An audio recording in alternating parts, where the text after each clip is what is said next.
Martín Pérez García, director ejecutivo de Redime, está con nosotros esta mañana. Juan Martín, muy buenos días, ¿cómo estás? Muchas gracias por tomar esta llamada.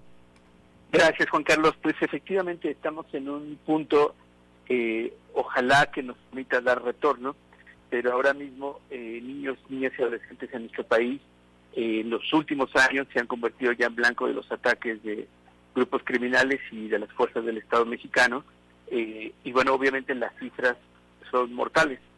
Cada día están asesinando a 3.2 niños, niñas y adolescentes y desapareciendo a 4 en total impunidad. 3.2 diarios y desapareciendo a 4. Es diario en este país esta cifra. Ahorita comentaba Juan Martín Pérez, en los 80s, en los 70s, el narco no se metía, o el crimen organizado no se metía con los niños. Hoy sí.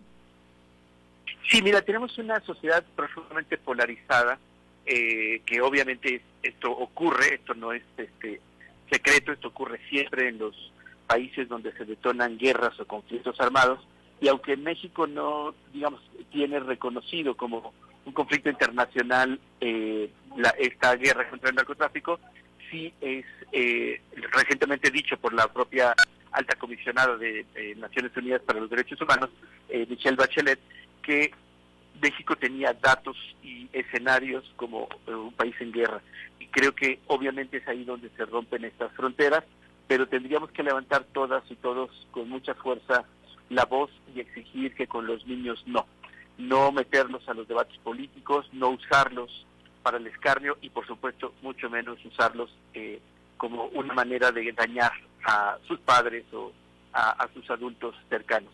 Creo que eso es algo que tenemos que no solamente exigir, sino también buscar que a través de llevar estos responsables a la justicia se pueda reducir la impunidad. Sí, el presidente de la República en campaña manejó un fraseo que decía becarios sí, sicarios no, en referencia a darles becas a los jóvenes y a los niños a fin de que sigan en la escuela y no caigan en la tentación de trabajar para el crimen organizado. Y aquí un dato de la Fiscalía de Sonora, Juan Martín Pérez García. La Fiscalía de Sonora asevera que el 45% de los delitos que cometen menores de edad son derivados o están vinculados con el narcotráfico. Esto que propuso López Obrador de dar becas a menores de edad para evitar que se conviertan en sicarios, ¿es una política pública posible para disminuir estas cifras? Lo dudo mucho porque, bueno, para empezar, esto es un pequeño programa. Sí. O sea, no solamente en términos del alcance, sino del monto presupuestal. Segundo, desde mi punto de vista hay un error de enfoque. No es binario, es decir, o eres sicario o eres becario. En realidad, el segmento de población que accede a estas becas no son aquellos que están más expuestos o en mayor riesgo o incluso ya siendo víctimas de reclutamiento por parte de grupos criminales. Este tema del reclutamiento lo venimos denunciando hace ya más de 10 años. El ejército mismo lo hacía con los jóvenes indígenas para que adelantaran su servicio militar anticipado y después se quedaban en la tropa. Ahora ya eso está prohibido, afortunadamente desde 2013, porque se modificaron las leyes, pero el crimen organizado ha seguido con esta tendencia y sigue siendo no solamente no castigado, sino no reconocido. Y creo que ese es el gran problema.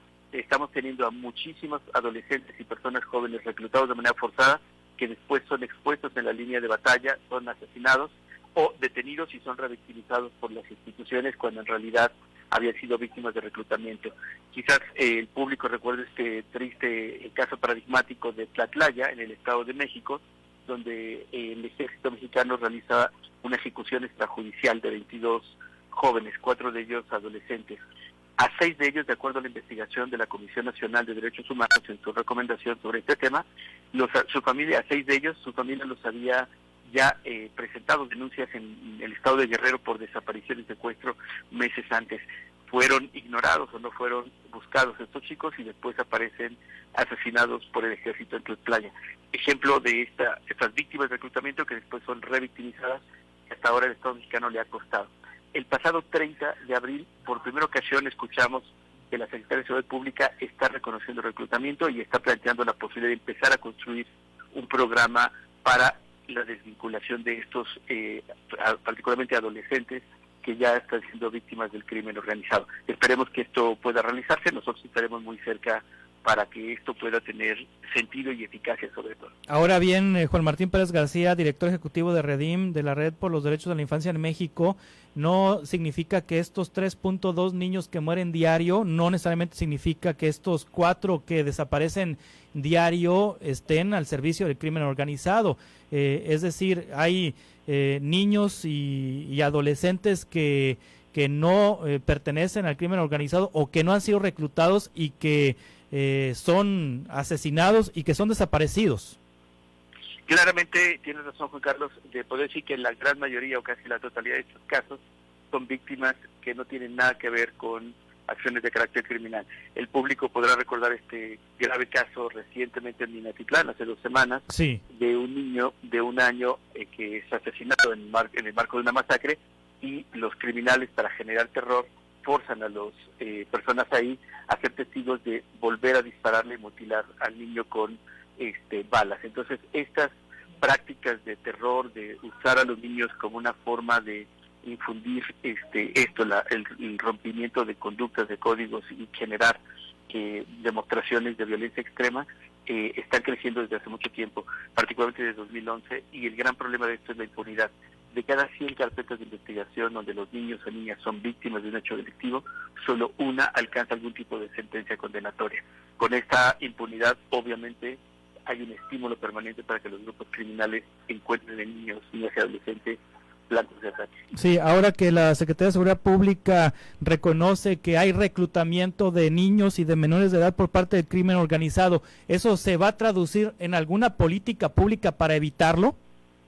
Eso fue anunciado el 30 de abril pasado, sí, en la 4ª sesión del Sistema Nacional de Protección Integral, lo cual felicité públicamente, pero no tengo claro exactamente en qué consistirá. Estaremos dando seguimiento para, sobre todo, garantizar que esto sea real. Ya hay experiencias en América Latina, en Colombia mismo. Ahora me encuentro en Colombia y tendré la oportunidad de dialogar con colegas que están con los observatorios de reclutamiento y las acciones que se han hecho para la desvinculación de adolescentes que han sido involucrados en actos militares, y creo que Colombia nos puede enseñar muchísimo. Yo confío que podamos establecer este diálogo binacional de experiencias, porque México tiene mucho que aprender de este país. Juan Martín Pérez García, director de la Red por los Derechos de la Infancia en México, muchas gracias por tomar esta llamada. Gracias por la oportunidad. Muy bien.